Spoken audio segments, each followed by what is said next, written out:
This is a slightly longer chapter, so grab a drink and your favourite snack and get nice and comfy. Chapter 5.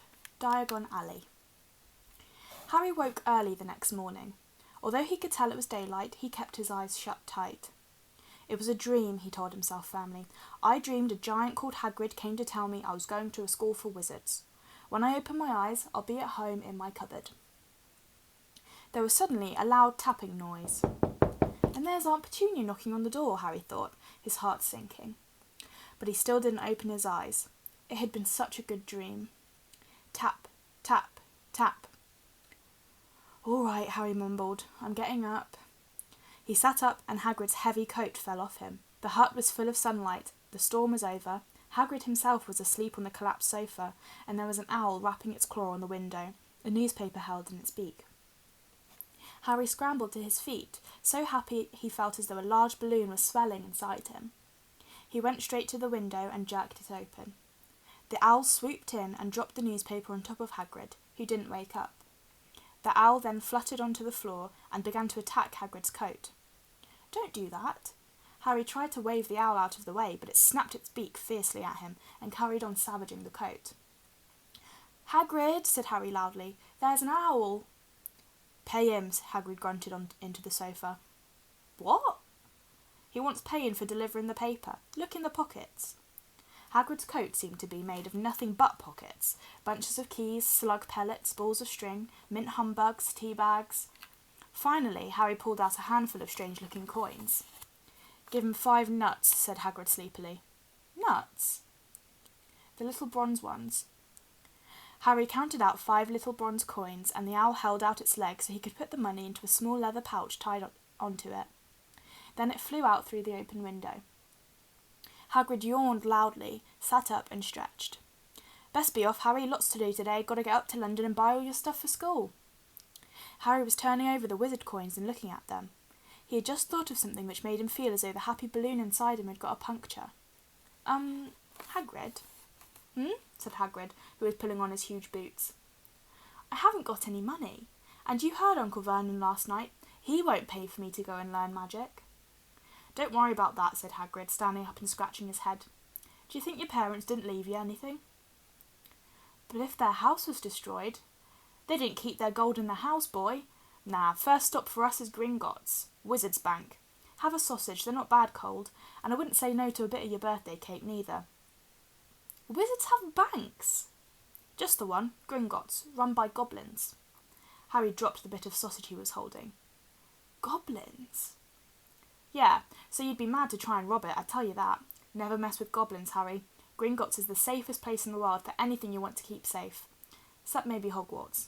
As a matter of fact, I got to visit Gringotts anyway, for Dumbledore. Hogwarts business. Hagrid drew himself up proudly. He usually gets me to do important stuff for him. Fetching you, getting things from Gringotts. Knows he can trust me, see? Got everything? Come on then. Harry followed Hagrid out onto the rock. The sky was quite clear now, and the sea gleamed in the sunlight. The boat Uncle Vernon had hired was still there, with a lot of water in the bottom after the storm. How did you get here? Harry asked, looking around for another boat. Flew, said Hagrid. Flew? Yeah, but we'll go back in this. Not supposed to use magic now I've got you. They settled down in the boat, Harry still staring at Hagrid, trying to imagine him flying. Seems a shame to row, though, said Hagrid, giving Harry another of his sideways looks. If I was to, speed things up a bit, would you mind not mentioning it at Hogwarts? Of course not, said Harry, eager to see more magic. Hagrid pulled out the pink umbrella again, tapped it twice on the side of the boat, and they sped off towards land.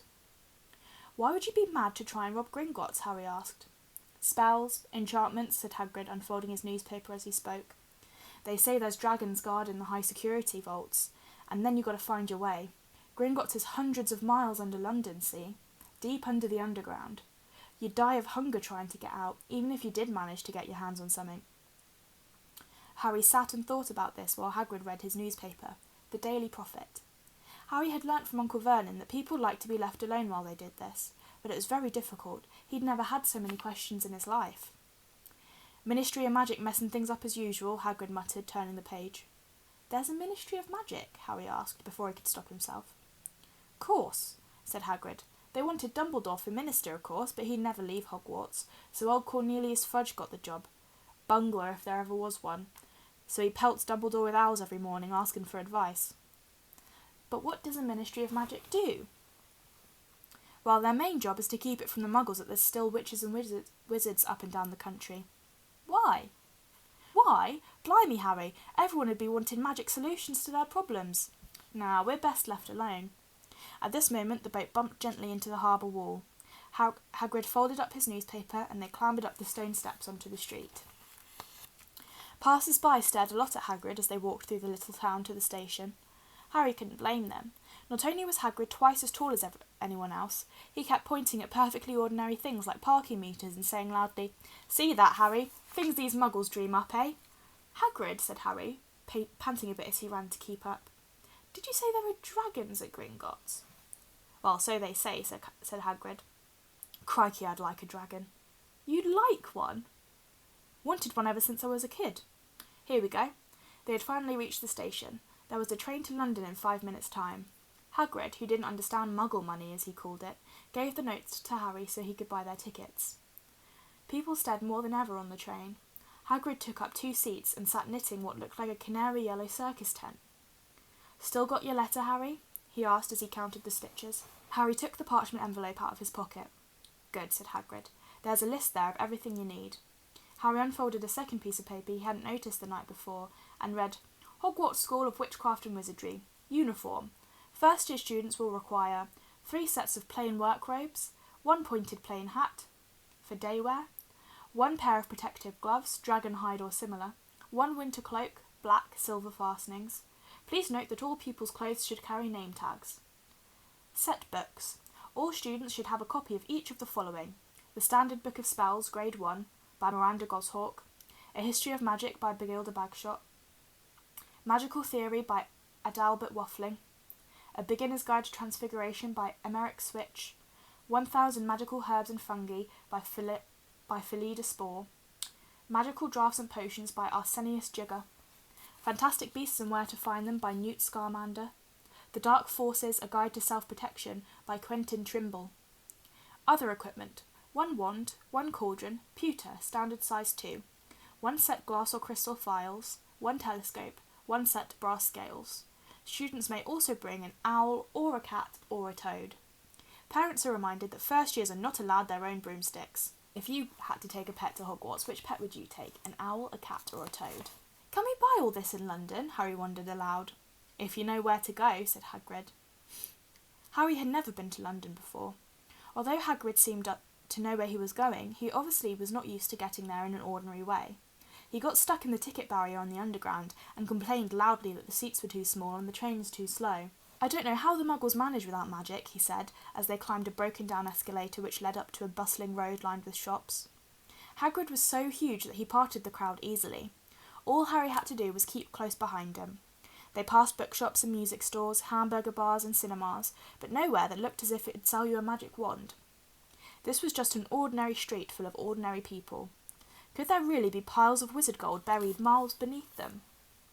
Were there really shops that sold spell books and broomsticks? Might this not all be some huge joke that the Dursleys had cooked up? If Harry hadn't known that the Dursleys had no sense of humour, he might have thought so.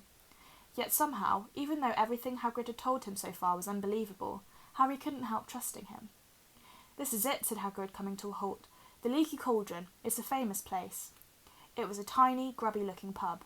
If Hagrid hadn't pointed it out, Harry wouldn't have noticed it was there. The people hurrying by didn't glance at it. Their eyes slid from the big bookshop on one side to the record shop on the other, as if they couldn't see the Leaky Cauldron at all. In fact, Harry had the most peculiar feeling that only he and Hagrid could see it. Before he could mention this, Hagrid had steered him inside. For a famous place, it was very dark and shabby. A few old women were sitting in the corner, drinking tiny glasses of sherry. One of them was smoking a long pipe. A little man in a top hat was talking to the old barman, who was quite bald and looked like a gummy walnut. The low buzz of chatter stopped when they walked in. Everyone seemed to know Hagrid. They waved and smiled at him, and the barman reached for a glass, saying, "The usual, Hagrid?"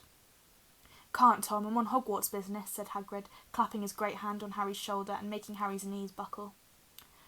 "Good Lord," said the barman, peering at Harry. Can this be? The leaky cauldron had suddenly gone completely still and silent. Bless my soul, whispered the old barman. Harry Potter, what an honour.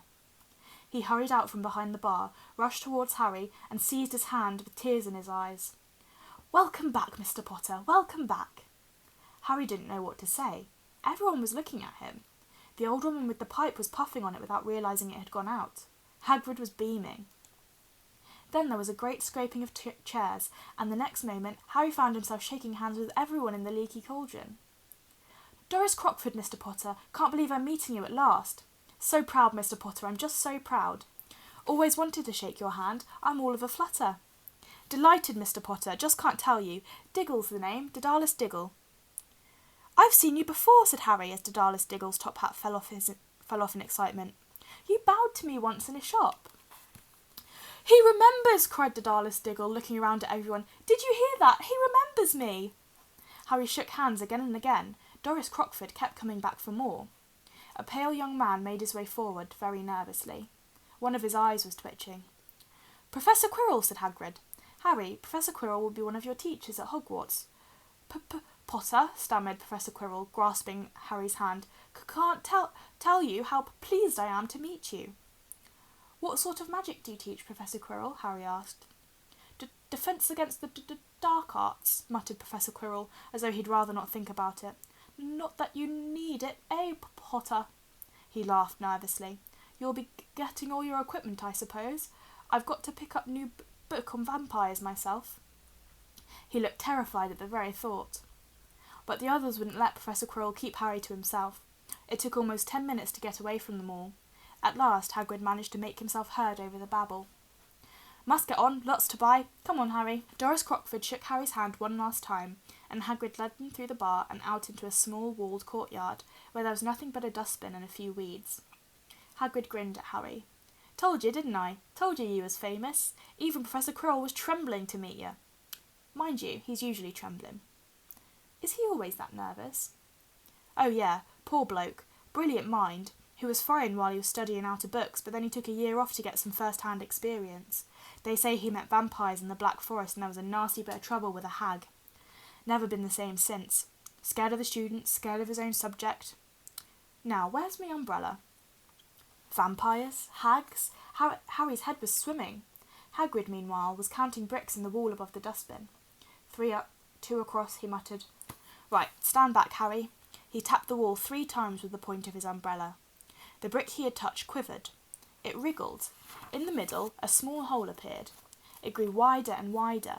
A second later, they were facing an archway large enough even for Hagrid, an archway onto a cobbled street which twisted and turned out of sight. Welcome, said Hagrid, to Diagon Alley. He grinned at Harry's amazement. They stepped through the archway. Harry looked quickly over his shoulder and saw the archway shrink instantly back into solid wall. The sun shone brilliantly on a stack of cauldrons outside the nearest shop. Cauldrons, all sizes, copper, brass, pewter, silver, self-stirring, collapsible, said a sign hanging over them. Yeah, you'll be needing one, said Hagrid, but we've got to get your money first. Harry wished he had about 8 more eyes. He turned his head in every direction as they walked up the street, trying to look at everything at once. The shops, the things outside them, the people doing their shopping. A plump woman outside an apothecary's was shaking her head as they passed, saying, Dragon liver, 17 sickles an ounce. They're mad. A low, soft hooting came from a dark shop with a sign saying, Ilops Owl's Emporium. Tawny, Screech, Barn, Brown and Snowy. Several boys of about Harry's age had their noses pressed against a window with broomsticks on it. Look, Harry heard one of them say, the new Nimbus 2000, fastest ever. There were shops selling robes, shops selling telescopes, and strange silver instruments Harry had never seen before, windows stacked with barrels of bat spleens and eel's eyes, tottering piles of spell books, quills and rolls of parchment, potion bottles, globes of the moon. Gringotts, said Hagrid. They had reached a snowy white building which towered over the other little shops. Standing beside its burnished bronze doors, wearing a uniform of scarlet and gold, was... Yeah, that's a goblin, said Hagrid quietly, as they walked up the stone-white steps towards him. The goblin was about a head shorter than Harry. He had a swarthy, clever face, a pointed beard, and, Harry noticed, very long fingers and feet. He bowed as they walked inside. Now they were facing a second pair of doors. silver this time, with words engraved upon them.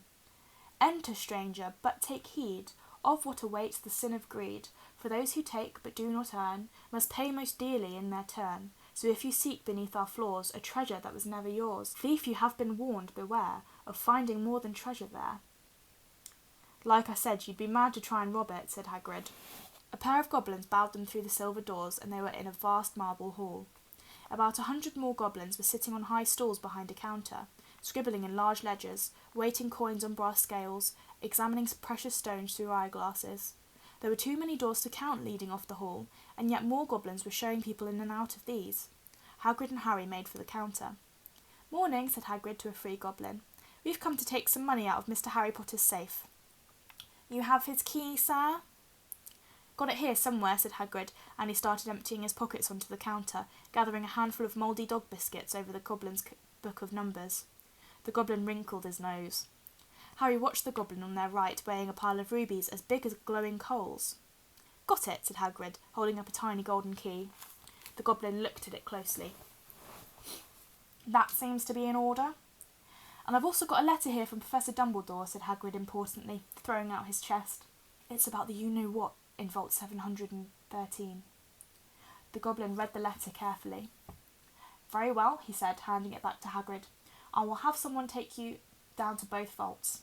Griphook! Griphook was yet another goblin.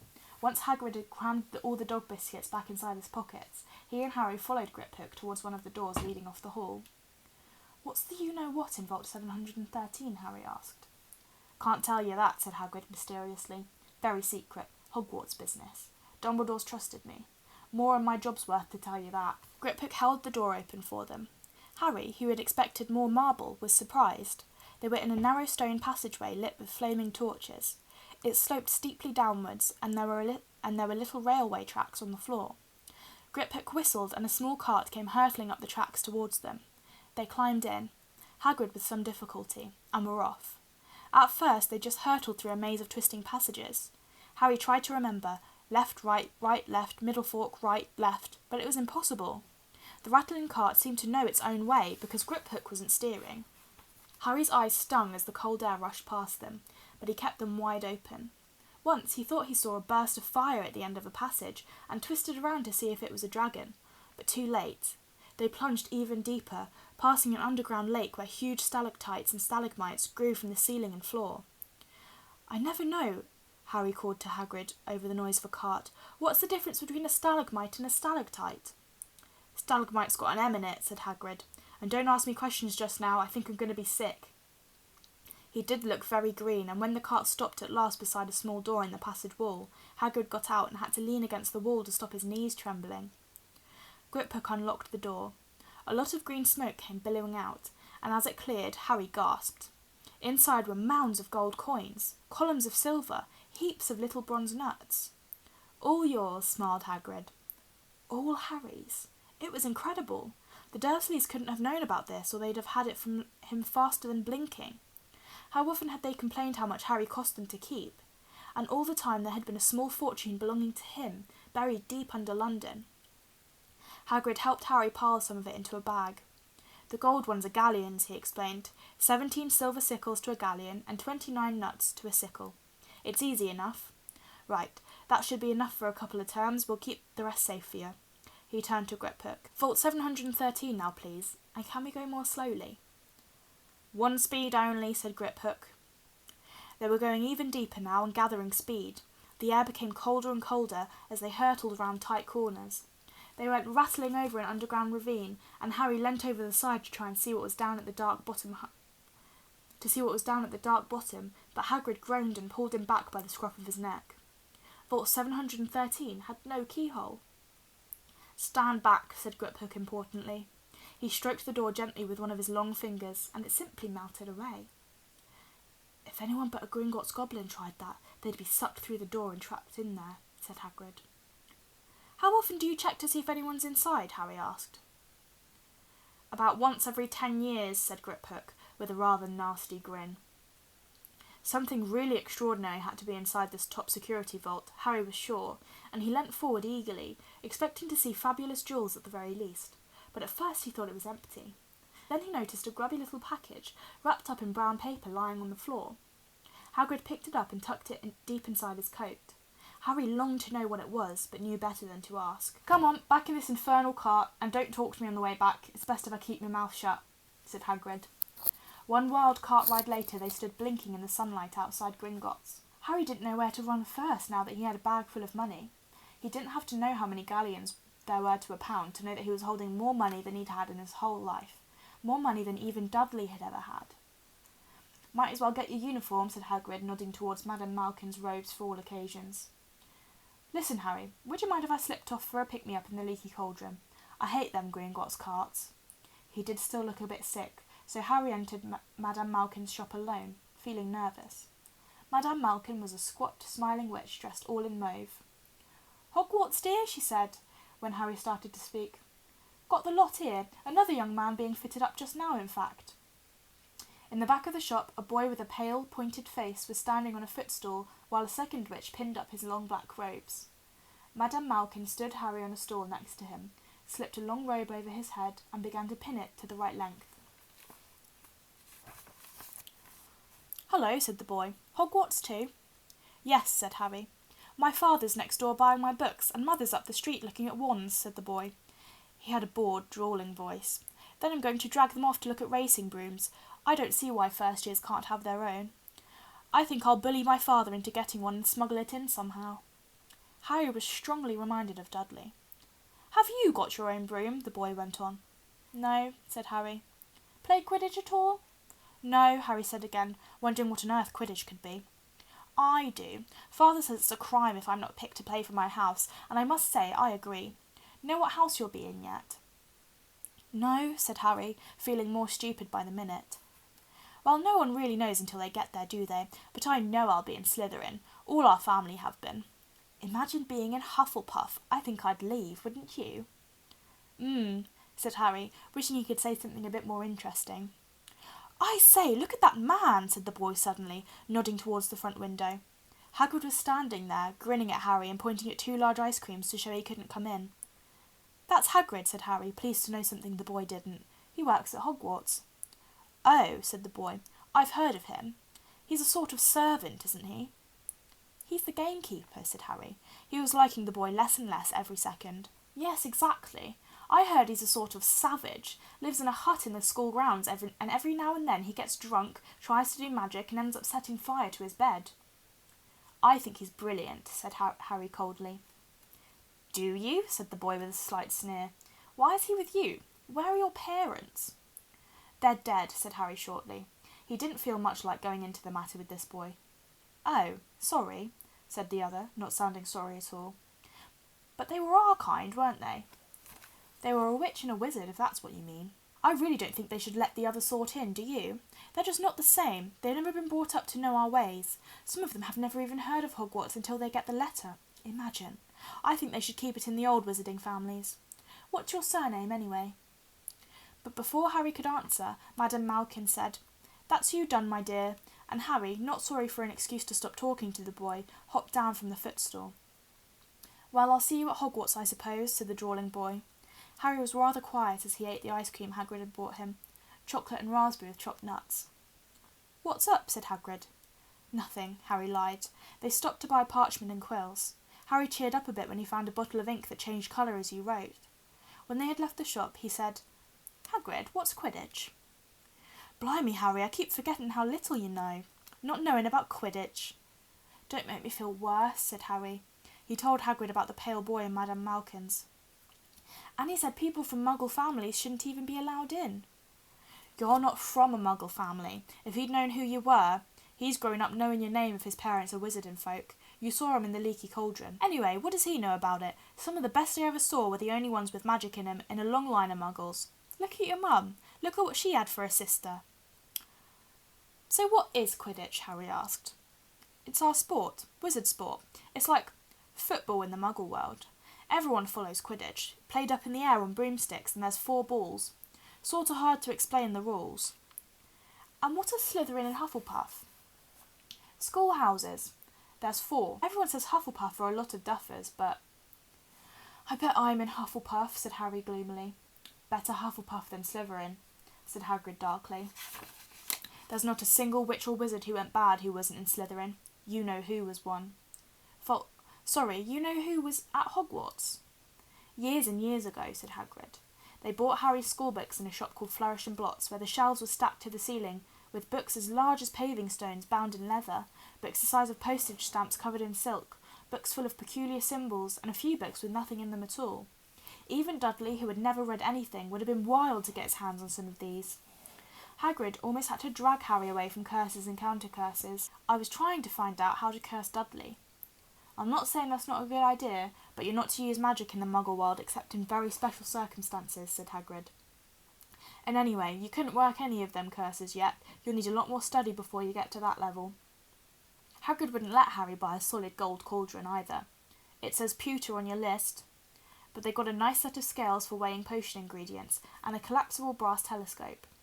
Then they visited the apothecaries, which is fascinating enough to make up for its horrible smell, a mixture of bad eggs and rotted cabbages. Barrels of slimy stuff stood on the floor, jars of herbs, dried roots, and bright powders lined the walls. Bundles of feathers, strings of fangs, and snarled claws hung from the ceiling. While Hagrid asked the man behind the counter for a supply of some basic potion ingredients for Harry, Harry examined the silver unicorn horns at 21 galleons each, and minuscule glittery black beetle's eyes, 5 nuts a scoop. Outside the apothecaries, Hagrid checked Harry's list again. Just your wand left? Oh yeah, and I still haven't got you a birthday present. Harry felt himself go red. You don't have to. I know I don't have to. Tell you what, I'll get your animal. Not a toad. Toads went out of fashion years ago. You'd be laughed at. And I don't like cats. They make me sneeze. I'll get you an owl. All the kids want owls. They're dead useful. Can carry a post and everything. 20 minutes later, they left Owlop's Owl Emporium, which had been dark and full of rustling and flickering jewel-bright eyes. Harry now carried a large cage which held a beautiful snowy owl, fast asleep with her head under her wing. He couldn't stop stammering his thanks, sounding just like Professor Quirrell. Don't mention it, said Harry gruffly. Don't expect you've had a lot of presents from them Dursleys. Just Ollivanders left now. Only place for one's Ollivanders, and you gotta have the best wand. A magic wand. This was what Harry had been really looking forward to. The last shop was narrow and shabby. Peeling gold letters over the door read Ollivanders, makers of fine wands since 382 BC. A single wand lay on a faded purple cushion in the dusty window. A tinkling bell rang somewhere in the depths of the shop as they stepped inside. It was a tiny place, empty except for a single spindly chair which Harry sat on to wait. Harry felt strangely as though he had entered a very strict library. He swallowed a lot of new questions which had just occurred to him, and looked instead at the thousands of narrow boxes piled neatly right up to the ceiling. For some reason the back of his neck prickled. The very dust and silence in here seemed to tingle with some secret magic. Good afternoon, said a voice. Harry jumped. Hagrid must have jumped too, because there was a loud crunching noise, and he got quickly off a spindly chair. An old man was standing before them, his wide, pale eyes shining like moons through the gloom of the shop. Hello, said Harry awkwardly. Ah, yes, said the man. Yes, I thought I'd be seeing you soon. Harry Potter. It wasn't a question. You have your mother's eyes. It seems only yesterday she was in here herself, buying her first wand. 10 1/4 inches long, swishy, made of willow. Nice wand for charm work. Mr. Ollivander moved closer to Harry. Harry wished he would blink. Those silvery eyes were a bit creepy. Your father, on the other hand, favoured a mahogany wand, 11 inches, pliable, a little more power and excellent for transfiguration. Well, I say your father favoured it. It's really the wand that chooses the wizard, of course. Mr. Ollivander had come so close that he and Harry were almost nose to nose. Harry could see himself reflected in those misty eyes. And that's where... Mr. Ollivander touched the lightning scar on Harry's forehead with a long white finger. I'm sorry to say I sold the one that did it, he said softly. 13 1/2 inches. You. Powerful wand, very powerful. And in the wrong hands. Well, if I'd known what that wand was going out into the world to do. He shook his head, and then, to Harry's relief, spotted Hagrid. Rubeus! Rubeus Hagrid! How nice to see you again. Oak, 16 inches, rather bendy, wasn't it? It was, sir, yes, said Hagrid. Good wand, that one. But I suppose they snapped it in half when you got expelled, said Mr. Ollivander, suddenly stern. Yes, they did, yes, said Hagrid, shuffling his feet. I've still got the pieces, though, he added brightly. But you don't use them, said Mr. Ollivander sharply. No, sir. said Hagrid quickly. Harry noticed he gripped his pink umbrella very tightly as he spoke. Can you guess what might be in the pink umbrella? Said Mr. Ollivander, giving Hagrid a piercing look. Well, now, Mr. Potter, let me see. He pulled a long tape measure with silver markings out of his pocket. Which is your wand arm? Well, I'm right-handed, said Harry. Hold out your arm, that's it. He measured Harry from shoulder to finger, then wrist to elbow, shoulder to floor, knee to armpit, and around his head. As he measured, he said, Every Ollivander wand has a core of powerful magic substance, Mr. Potter. We use unicorn hairs, phoenix tail feathers, and the heartstrings of dragons. No two Ollivander wands are the same, just as no two unicorns, dragons, or phoenixes are quite the same. And, of course, you will never get such good results with another wizard's wand. Harry suddenly realised that the tape measure, which was measuring between his nostrils, was doing this on its own. Mr. Ollivander was flitting around the shelves, taking down boxes. That will do, he said, and the tape measure crumpled into a heap on the floor. Right then, Mr. Potter, try this one. Beechwood and dragon heartstring, 9 inches, nice and flexible. Just take it and give it a wave. Harry took the wand and, feeling foolish, waved it a bit, but Mr. Ollivander snatched it out of his hand almost at once. Maple and phoenix feather, 7 inches, quite whippy. Try. Harry tried, but he had hardly raised the wand when it too was snatched back by Mr. Ollivander. No, here, ebony and unicorn hair, 8.5 inches, springy. Go on, try it out. Harry tried and tried. He had no idea what Mr. Ollivander was waiting for. The pile of tried wands was mounting higher and higher on the spindly chair, but the more wands Mr. Ollivander pulled from the shelves, the happier he seemed to become. Tricky customer, eh? Not to worry, we'll find the perfect match here somewhere. I wonder now. Yes, why not? Unusual combination. Holly and phoenix feather, 11 inches, nice and supple. Harry took the wand. He felt a sudden warmth in his fingers.